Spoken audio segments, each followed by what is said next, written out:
બહેનો, આજે આપણે રેસીપીમાં બનાવીશું જામફળની ખાટી મીઠી ચટણી। તો ચાલો આપણે તેની સામગ્રી જોઈ લઈએ।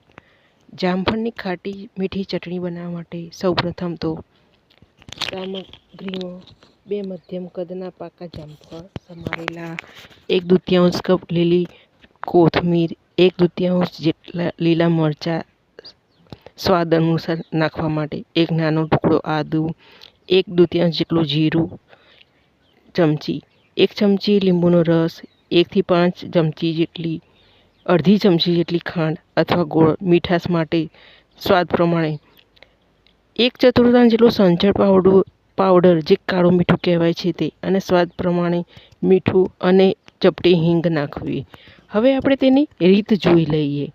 તો સૌથી પહેલાં તો જામફળની ખાટી મીઠી ચટણી બનાવવા માટે સૌપ્રથમ એક જામફળને બરાબર ધોઈ લો અને તેના નાના નાના ટુકડા કરો। જો જામફળના બિયો ખૂબ કડક હોય તો તેને કાઢી નાખવાના રહેશે, જેથી ચટણી સ્મૂથ બને, અને જો બિયો પોચા હોય તો રહેવા દઈ શકીએ છીએ આપણે।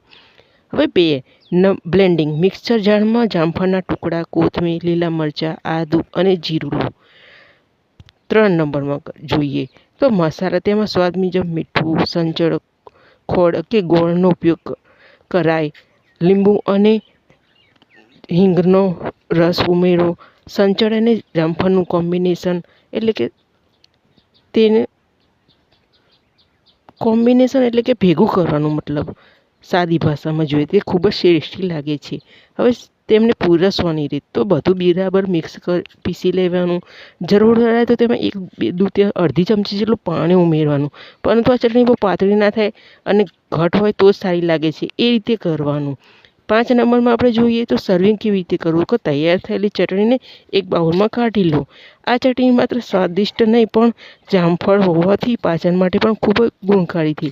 ગરમા ગરમ પપૈયાના પરાઠા સાથે પણ આ ચટપટી ચટણી ખાવાની મજા પડી જાય છે। તો તમને આ રેસીપી કેવી લાગી?